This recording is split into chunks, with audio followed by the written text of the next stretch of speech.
Dans la nuit, un son de cloche aigu et prolongé a retenti au-dessus des toits de pierre. Et à l'aube, une file de brancards s'est formée le long du quai. Paris s'est réveillé lourdement, comme sous un tissu de laine humide.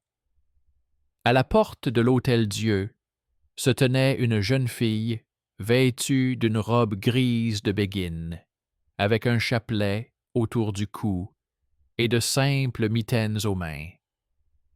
Elle s'appelait Adéline. Elle ne luttait pas contre le froid matinal, se contentant de rajuster les lacets pour qu'ils ne gênent pas ses doigts. Dans son sac, elle avait un petit livre de prières aux pages couvertes d'une écriture minuscule, où côtoyaient les psaumes des notes sur les décoctions à base de plantes, les règles d'hygiène des mains, les erreurs commises par les autres, rencontrées sur les marchés et dans les auberges. À côté, il y avait une branche de genévrier enveloppée dans un chiffon et un morceau de cire. Ce jour-là, elle ne pensait pas aux prières.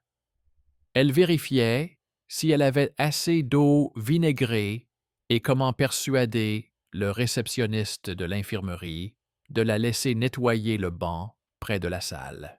« Bonjour à tous ceux qui écoutent. » L'homme dit « Dites-nous d'où vous regardez cette vidéo, écrivez-le dans les commentaires, partagez votre avis sur ces histoires et bonne écoute. » La matinée s'écoulait comme d'habitude. À l'infirmerie, elle avait ses habitudes. Une petite bougie près de la porte, un bol d'eau, des chiffons sur l'épaule.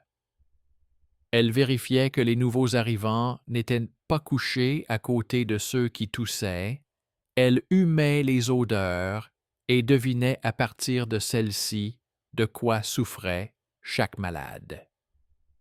À la porte, une femme vêtue d'un manteau en daim disait que son mari avait été emmené la veille pour un travail de nuit sur un chantier.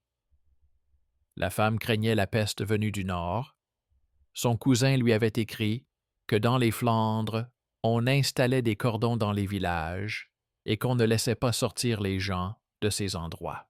Adelina acquiesçait, mais pensait en son fort intérieur aux notes qu'elle avait déjà prises dans les marges, où elle avait déjà écrit un mot sur les cordons. Ne pas laisser passer les artisans itinérants et les pèlerins ensemble, les disperser de part et d'autre. Dans l'après-midi, une servante d'une maison riche se rendit à la communauté des Béguinais. Elle apporta un paquet, un tissu gris, très coûteux, et un petit sachet d'herbe. Elle transmit une demande de la part de sa maîtresse. La servante a dit que sa maîtresse demandait pourquoi les enfants tombaient souvent malades dans la maison et pourquoi un garçon avait un sifflement dans la poitrine. Elle a répété que sa maîtresse promettait d'apporter des bougies à l'hôpital si Adéline donnait un conseil. Le petit sac contenait des fleurs à l'odeur amère, mêlées à celle de la terre marécageuse. Adélina reconnut la racine, que l'on confondait souvent avec une autre. Elle se fit une note mentale. Il y a beaucoup de mauvais conseillers dans cette ville. Elle rendit une partie des herbes à la servante, fit discrètement remarquer que la toux s'était aggravée, recommanda d'aérer les pièces et de faire bouillir l'eau. La servante suivit son conseil et partit, mais elle laissa une trace derrière elle. L'un des sachets était marqué du signe d'une maison riche, de celle où étudiaient les jeunes clercs, et le maître portait des chaussures à boucles coûteuses. Le soir, un jeune homme vêtu d'un manteau à la mode apparut à la porte de la cellule. Il était timide et tenait un paquet noué d'un nœud marin. Il dit qu'il allait remettre une lettre, mais détournait le regard. Il s'appelait Étienne. Il était l'élève d'un théologien issu d'une famille connue. Il demanda que le paquet soit remis à la servante, qui comptait les herbes, et avait aménagé une étagère avec des notes dans la cellule. Il dit qu'il ne fallait pas enseigner ainsi sans licence, comme on le lui avait répété chez son maître, et que celui-ci avait l'intention de montrer cette audace par l'exemple, afin que les autres n'osent pas faire de même. Il ajouta qu'il était venu pour une affaire, mais l'expression de ses yeux trahissait une autre raison à sa visite, la curiosité ou la gratitude. Adelina ne prit le rouleau que le lendemain matin.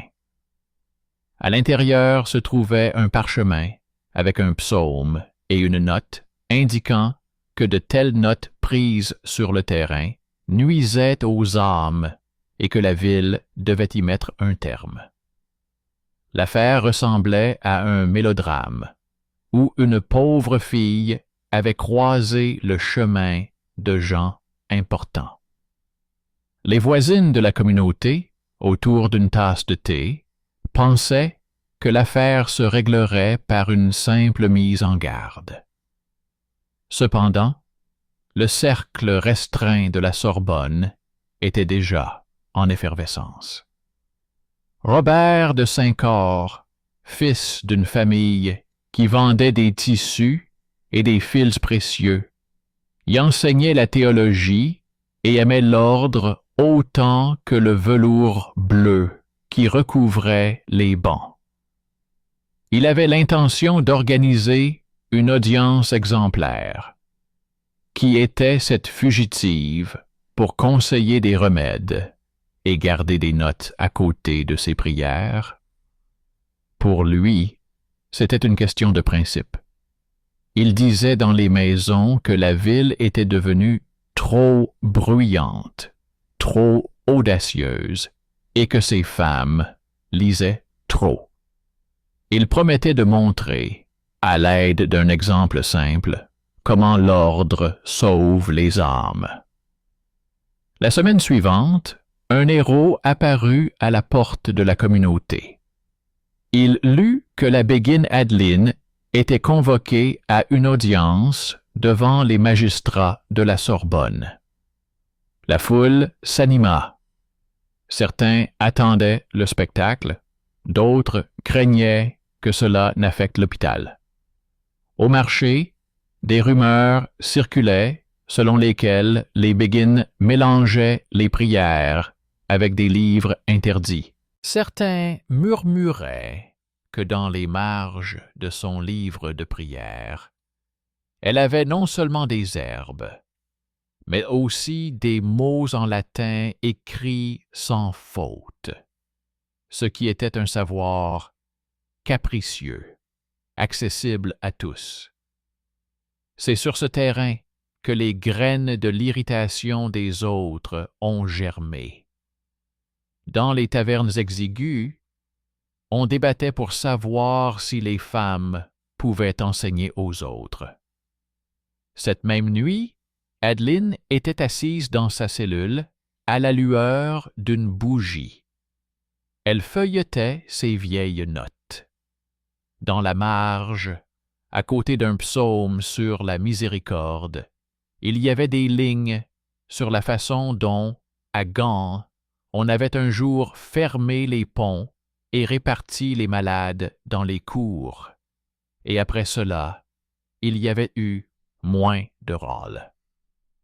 Elle se souvint comment une petite fille avait pleuré là-bas et comment elle avait noté pour la première fois le mot « cordon » dans sa langue et à côté le mot « latin » pour ne pas l'oublier.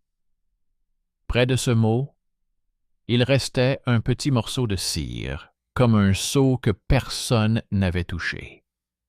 Elle le gratta délicatement et le mit dans une petite boîte en cuivre.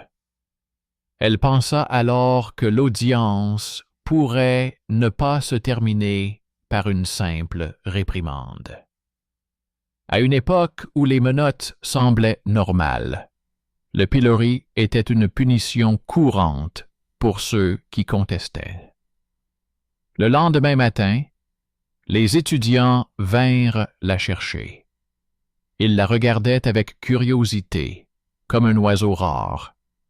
L'un d'eux essayait de sourire moqueusement, mais le parchemin tremblait dans ses mains, et ce tremblement montrait clairement que c'était la première fois qu'il participait à une telle affaire. Ils l'emmenèrent dans la salle où l'on discutait habituellement de la nature de la grâce. Depuis les fenêtres, on apercevait une petite cour où séchaient des bouquets d'herbes rapportés du marché. Les maîtres étaient assis dans la salle, parmi lesquels se trouvait Robert de Saint-Cor.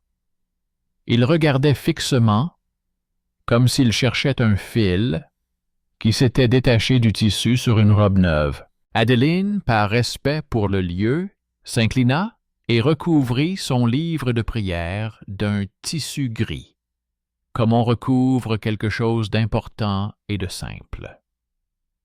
On lui demanda, par l'intermédiaire du greffier, si elle assumait le rôle d'enseignante. Elle répondit qu'elle soignait et répétait ce qu'elle jugeait utile, et que les mots étaient consignés pour mémoire. On lui posa des questions sur le latin. Elle répondit que c'était la langue de la prière, et qu'elle devait parfois noter les noms tels que les médecins les prononçaient, sinon il y avait confusion. Le greffier prenait des notes, la plume grattait le papier. La foule, derrière lui, s'agitait. Certains se réjouissaient de la punition attendue. Robert leva le parchemin et dit que ces notes éloignaient les âmes de la pureté. Il dit qu'une femme ne devait pas enseigner. Le genre commença à changer lorsqu'un serviteur de l'infirmerie entra dans la salle. Il s'appelait Martin. C'était le genre de personnage que l'on ne remarque généralement pas. Il apportait de l'eau, frottait les marteaux, apportait des herbes. On lui faisait signe, mais on ne le remerciait pas. On le trouvait lent, car il mettait du temps à trouver ses mots. Il demanda au portier de lui permettre de remettre un paquet scellé. Ce paquet était précisément ce qui allait transformer une journée ordinaire en une journée dangereuse. Le sceau comportait une minuscule image de lys et une marque ronde.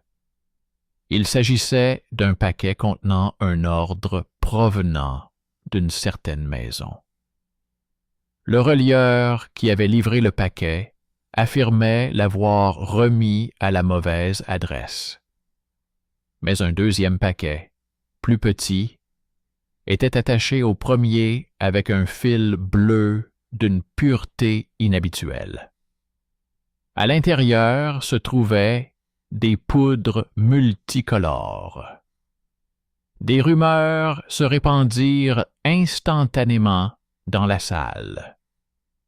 Les poudres pouvaient être un poison, mais aussi un remède. Quelqu'un murmura que les sorcières étaient attirées par ce genre de poudre. Certains y virent une preuve. On avait trouvé des substances dangereuses dans la cellule de la fugitive. Ce fut un moment de suspense quotidien. Le petit paquet, courant dans une ville où tout était enveloppé dans du tissu, devint soudainement une menace.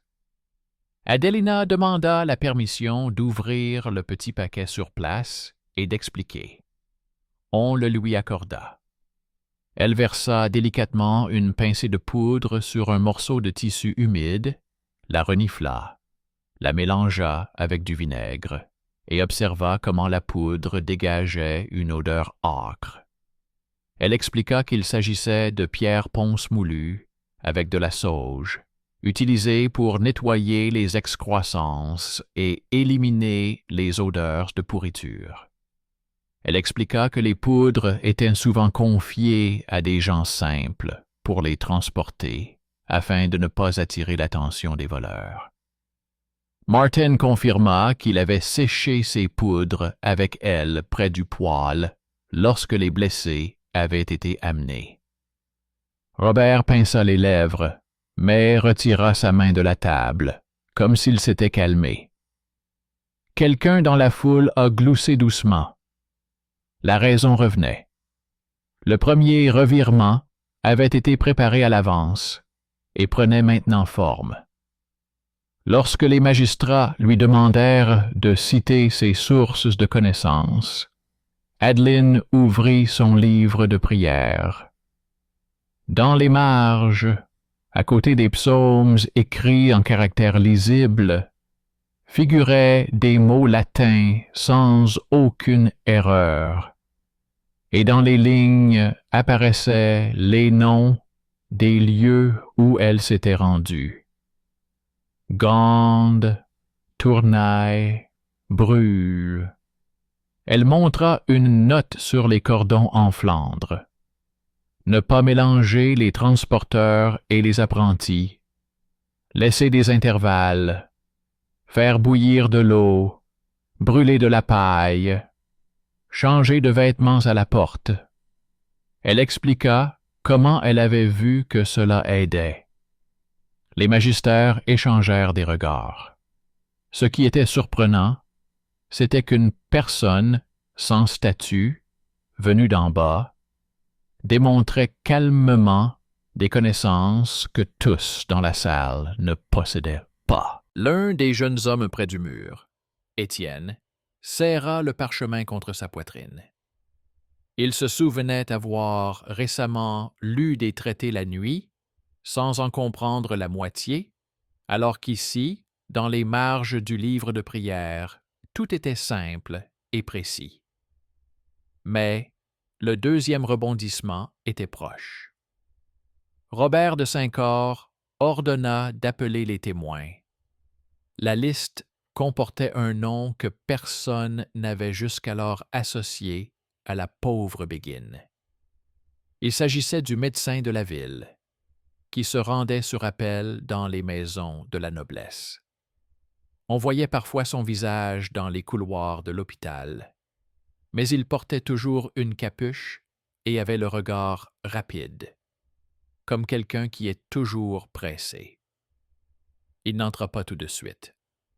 Son apprenti arriva le premier et annonça que le médecin était en route depuis le matin.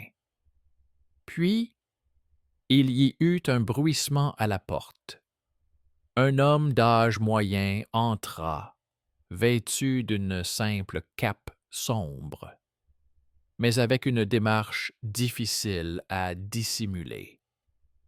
Cette démarche permit à ses anciens patients, issus de maisons où l'on servait chaque soir des coupes en or, de le reconnaître. Il retira sa capuche. Le silence se fit dans la salle. Le médecin raconta qu'un jour où il se sentait mal, il était venu incognito à l'Hôtel-Dieu et, épuisé et accablé par la chaleur, il avait failli s'évanouir sur le seuil. Il raconta que cette nuit-là, c'est l'infirmière Adeline qui l'avait ramené à lui. Elle l'avait forcé à se laver les mains à l'eau vinaigrée pendant qu'il râlait, puis l'avait installé près de la fenêtre et lui avait donné une décoction. Il raconta que pendant 3 nuits d'affilée, elle était restée à ses côtés, changeant ses compresses et surveillant la baisse de sa fièvre. Il a ajouté qu'il ne pouvait pas tout dire dans la maison du roi, mais que cette connaissance avait sauvé plus d'une personne du grand brasier. Ces mots étaient secs, sans fioriture, mais ils ne pouvaient être laissés sans défense. Dans la salle, on sentit une autre densité du moment. Le médecin, un homme personnel, proche de la cour, était venu lui-même se porter garant pour la fugitive. Un bienfaiteur inattendu avait ouvert la voie. Mais cela ne s'arrêta pas là. Un troisième rebondissement, une parenté cachée due à un acte ancien, se révéla grâce à un simple détail. Pendant que le médecin parlait, Martin, celui que personne ne remarquait, sortit de sa poche une petite image en bois. Il dit qu'il l'avait trouvée il y a de nombreuses années à la porte d'une auberge, où il s'était réfugié pour se protéger de la pluie. Au dos, il y avait une écriture familière. C'était une courte ordonnance en latin, écrite pour un enfant qui avait du mal à respirer. En bas, il y avait une lettre ressemblant au symbole de la famille marchande de Saint-Cor, identique à celle qui figurait sur le sac d'herbe de la servante. À ce moment-là, le visage de Robert de Saint-Cor changea. Il demanda au scribe d'un signe de tête d'où venait l'image. Le scribe répéta la question, comme si elle s'adressait à toute l'assemblée. Martin répondit qu'Adeline avait autrefois aidé un garçon à l'entrée de l'auberge, que le garçon avait l'atout et portait l'insigne des drapiers sur la poitrine. Elle avait alors noté une recette dans la marge et l'avait glissée dans l'image, car il n'avait pas de papier. Le garçon avait survécu. Il était avec sa nourrice. Puis la nourrice était partie peu après, laissant l'image dans la cellule de l'hôpital, promettant de la récupérer lorsque l'enfant serait guéri. Elle n'avait pas eu le temps de la récupérer. Depuis lors, l'image était restée chez Martin. Ce détail est soudain devenu la clé. Le célèbre théologien avait un point faible dans son passé. Il était cet enfant. À en juger par les réactions dans la salle, beaucoup l'avaient compris avant même qu'il ne parle. Le lien de parenté n'était pas du sang, mais la vie de quelqu'un. L'homme qui accusait maintenant la fugitive avait autrefois été sauvé par ces mêmes mains. Il n'y eut pas de déclaration fracassante. Robert regarda l'image et sa bague, qui portaient le même symbole. Il demanda la parole et déclara par l'intermédiaire du greffier qu'il n'était pas sûr de la véracité des souvenirs d'autrui. Mais sa voix était devenue plus sèche. L'audience s'échauffait. Des curieux se bousculaient dans le couloir. Un garde de la maison où servaient les hommes du roi apparut à la porte. Il annonça que la cour royale s'intéressait à l'affaire. Il ajouta que le roi aimait l'ordre et la propreté, et que les actions des magistères devaient être à la hauteur de la bonne réputation de la ville. C'était un vent froid venu d'en haut. Les magistères échangèrent des regards. Ils ne devaient pas punir la jeune fille, mais préserver l'image de la ville du Saint-Roi. Ils étaient liés non seulement par les règles des écoles, mais aussi par la façon dont on parlerait de Paris sur les marchés d'autres contrées. À ce moment-là, Martin accomplissait un exploit invisible. Il sortit de son sac une feuille de papier étonnamment lisse et propre. Sur la feuille se trouvait un schéma représentant 3 cours et 3 portes. Il dit qu'Adeline lui avait appris, à lui qui ne savait pas lire, à distinguer les cours sur le dessin et à mettre des croix à l'endroit où se trouvaient les râleurs. Il montrait le schéma comme on montre une carte. Ce n'était pas seulement une compétence, mais aussi un nouveau rôle pour lui-même. Celui que l'on considérait comme lent apportait dans la salle quelque chose qui pouvait changer le raisonnement. Les magistères, habitués aux thèses et aux contre-thèses, regardaient ce simple schéma comme un phénomène nouveau. Le héros sous-estimé a littéralement grandi. Il se tenait plus droit, parlait avec plus d'assurance, tout en montrant comment Adeline et lui déplaçaient les malades pour qu'il y ait de la distance entre eux.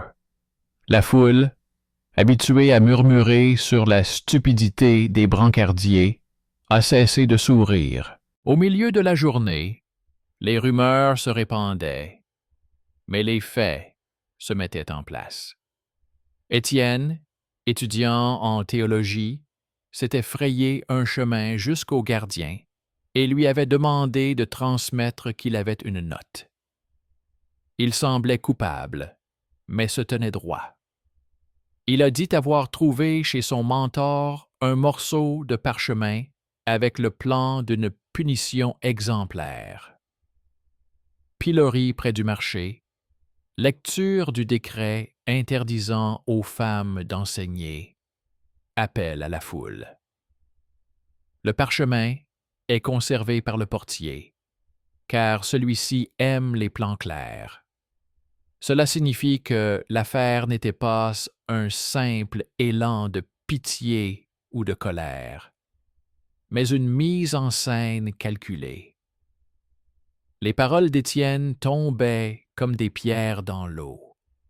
Elles révélaient ce que beaucoup préféraient ignorer, le désir de prouver sa raison et de renforcer son pouvoir aux dépens des faibles. Le soir venu, le médecin revint dans la salle. Il portait désormais un autre manteau. Il leva la main, comme quelqu'un habitué à être entendu. Il déclara que la vérité de la ville était simple. Les connaissances, même si elles naissaient dans les champs du livre de prière, servaient la vie. Il ajouta que, de par ses fonctions, il savait garder les secrets, mais qu'aujourd'hui, il parlait sans détour. À l'Hôtel-Dieu, la sœur Adeline accomplissait un travail nécessaire à la ville. Il raconta qu'il avait récemment eu un patient provenant d'une maison où le tissu était omniprésent et où l'on confondait souvent l'odeur de l'encens avec celle des herbes. Il a déclaré que ce n'était pas son rôle de juger les femmes pour les lettres inscrites dans les marges, mais que son rôle était de souligner les avantages. Il a conclu en disant qu'il était prêt à se porter garant de son nom. Tout le monde dans la salle ne savait pas que son nom était connu au lit du roi. Ceux qui le savaient se sont regardés. Un silence s'installa pendant un instant. Puis les magistères se mirent à parler, chacun à sa manière. L'un d'eux dit que nous étions considérés comme une ville de savants et qu'une simple femme ne devait pas remplacer un cours. Un autre ajouta que les gens ne mouraient pas à cause des maux dans les champs, mais à cause de l'eau insalubre et du manque d'espace, et que le roi préférait entendre parler de l'ordre dans les hôpitaux plutôt que des cris au pilori. Le troisième a rappelé que nous avons désormais des liens avec la Flandre et que les cordons frontaliers ont prouvé leur utilité. Il a demandé si nous n'aurions pas raison d'envoyer une main secourable à l'hôpital plutôt que de recourir au pilori. Il a déclaré que le savoir doit aller là où il peut sauver des vies. La décision mûrissait. Elle n'est pas tombée du ciel. Elle découlait de tous les fils qui se trouvaient des dizaines de pages auparavant, des notes dans les marges, des schémas de Martin, de l'image avec la note en latin, du geste du médecin, du mouvement de peur devant le pilori et, plus encore, devant la mauvaise réputation dans d'autres villes. Robert de Saint-Cor demanda la parole et dit qu'il avait toujours défendu l'ordre. Il dit que l'ordre n'était pas seulement l'interdiction des forts pour les faibles, mais aussi le respect de l'honneur de la ville. Il déclara que le roi aimait l'Hôtel-Dieu et qu'il y avait lui-même séjourné. Il proposa de remplacer le pilori par l'autorisation de servir à l'hôpital, avec l'obligation de ne pas interpréter par écrit les Écritures pour le peuple. Il dit que cela permettrait de préserver la mesure et serait bénéfique. Beaucoup dans la salle comprirent qu'il avait reculé sans reconnaître sa défaite, mais qu'il avait reculé. La foule près des portes s'agita. La femme à la cape de dame était là. Elle écoutait le verdict et pleurait doucement, comme pleurent ceux qui, le matin, cherchent à qui apporter leur bol. Adeline, debout à sa place, n'applaudissait pas.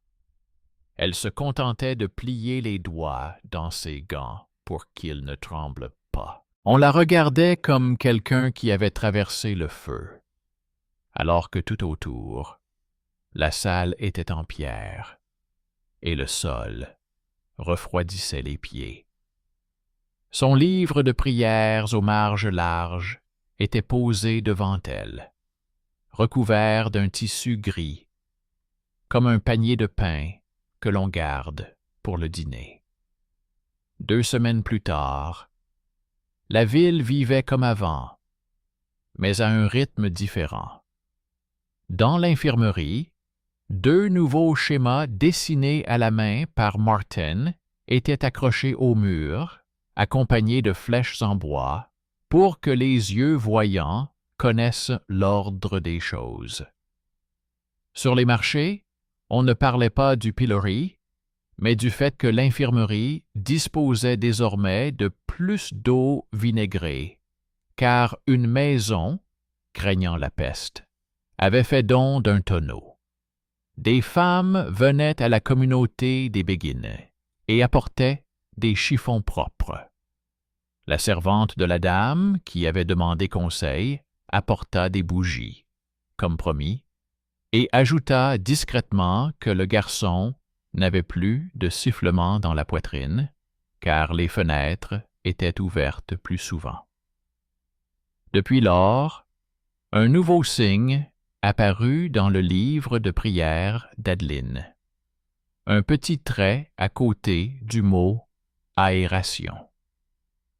La vie urbaine continuait à réserver des surprises. Un jour, un messager de la maison du marchand de tissus se présenta à la porte. Il apporta un sac d'encens et une lettre. La lettre disait que le maître de cette maison exprimait son respect pour le service rendu à l'hôpital. À la fin de la lettre, la main avait tremblé, et au lieu d'une signature sèche, elle avait tracé des lettres un peu plus douces que d'habitude, et cette douceur permettait de voir à quel point il était difficile pour un homme issu d'une maison riche de rendre hommage à une tâche simple. Le sac portait le même signe que l'échantillon.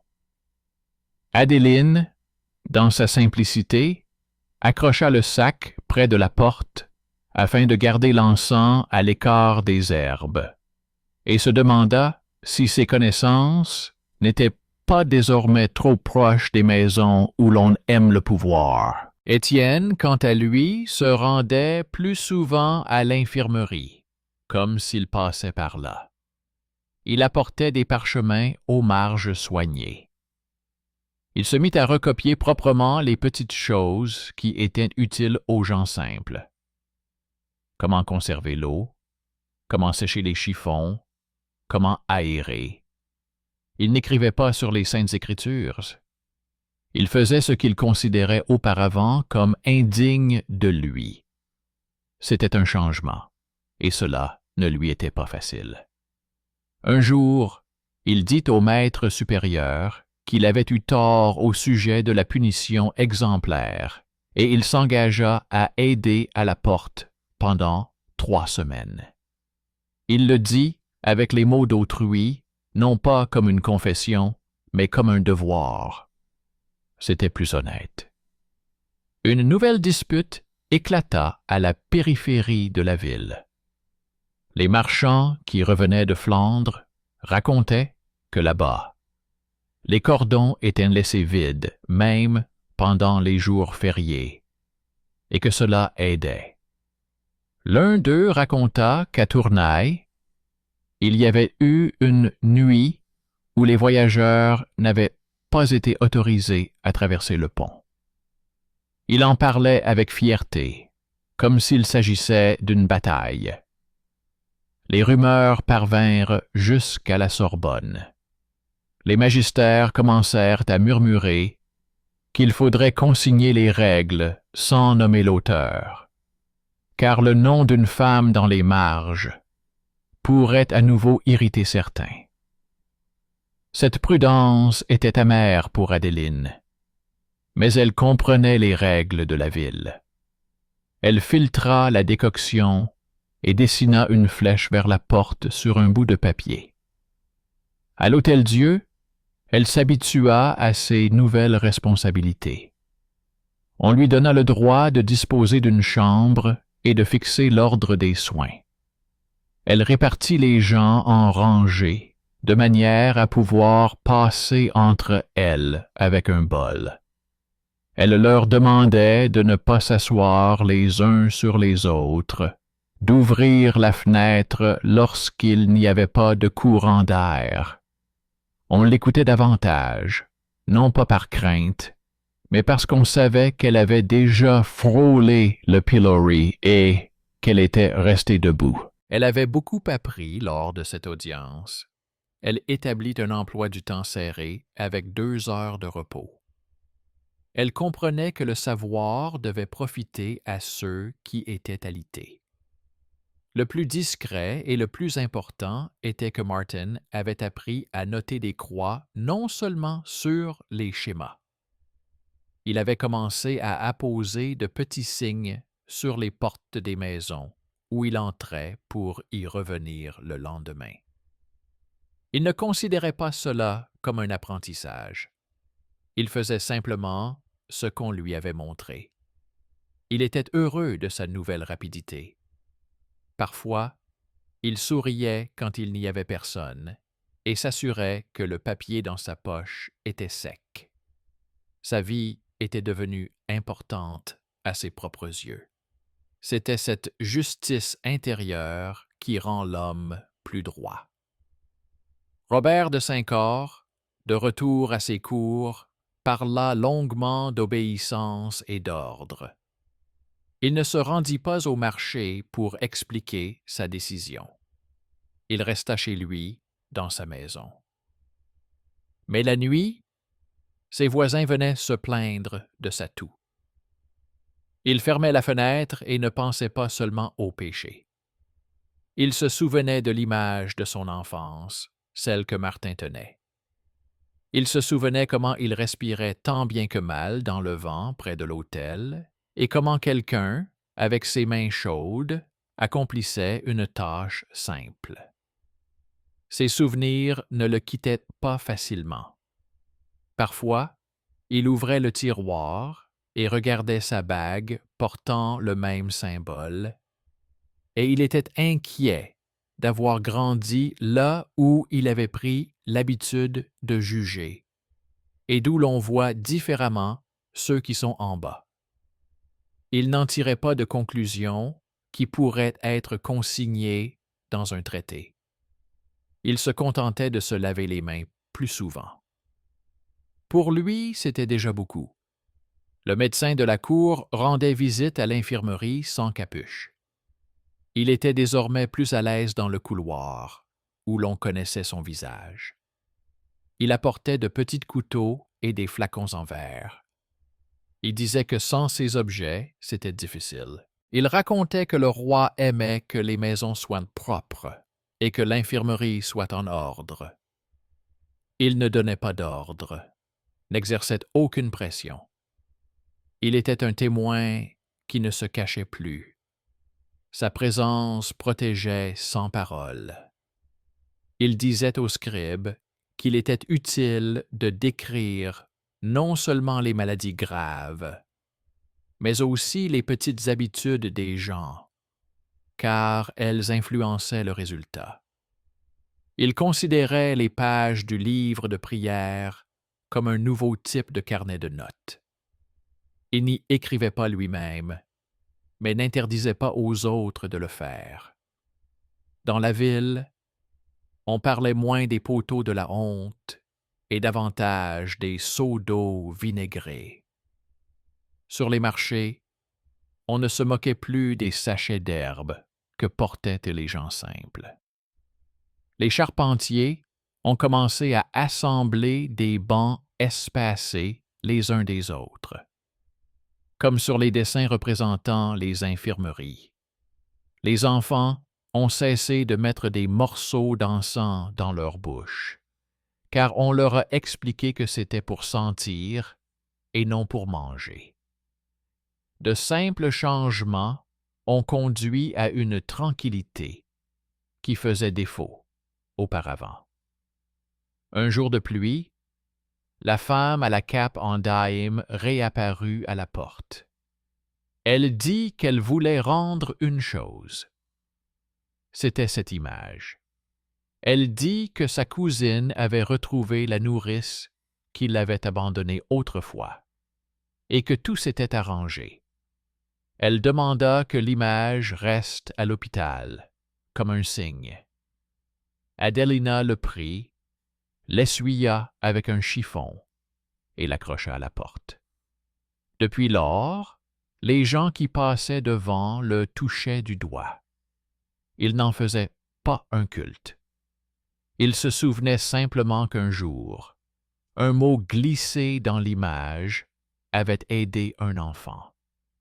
C'était un simple souvenir, sans grand discours. Étienne apporta un jour un paquet à la communauté. Il n'était plus noué d'un nœud marin, mais d'une simple boucle. À l'intérieur se trouvaient 4 parchemins vierges. Ils étaient bordés de larges marges.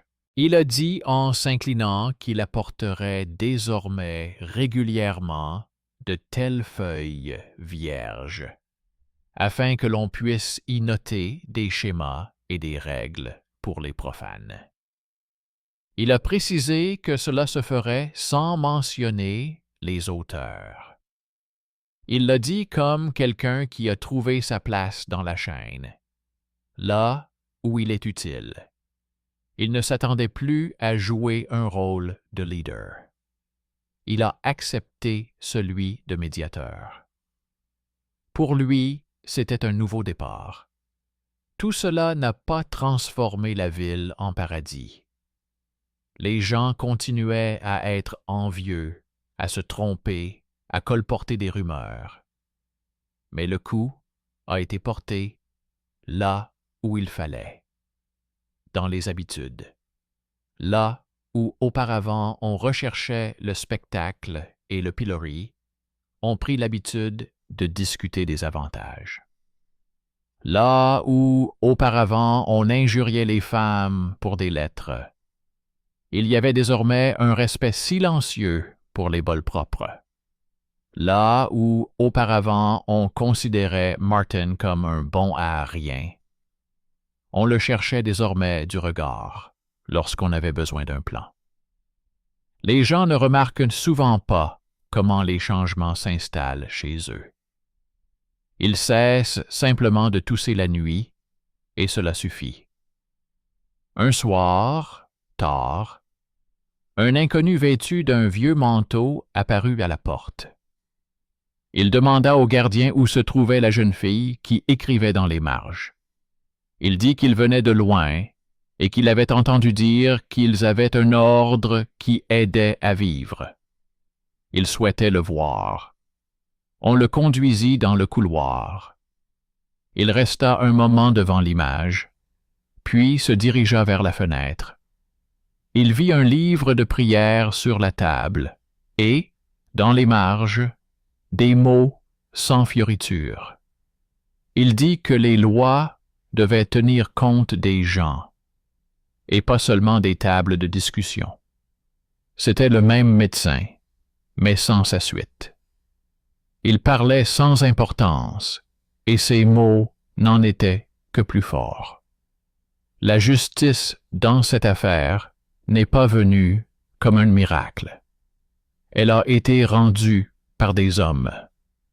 Les magistrats ont sauvé la réputation de la ville du Saint-Roi en modifiant la nature de la peine. Le médecin a utilisé son influence non pas pour écraser, mais pour libérer. Martin a grandi grâce à son travail. Étienne a renoncé à sa fierté et a trouvé une occupation utile. Robert de Saint-Cor n'est pas devenu un héros, mais son refus du pilori est devenu le nœud sur lequel repose la paix. Adeline est restée ce qu'elle était, une personne avec des marges sur les pages, où côtoient les prières et les notes brèves et vérifiées.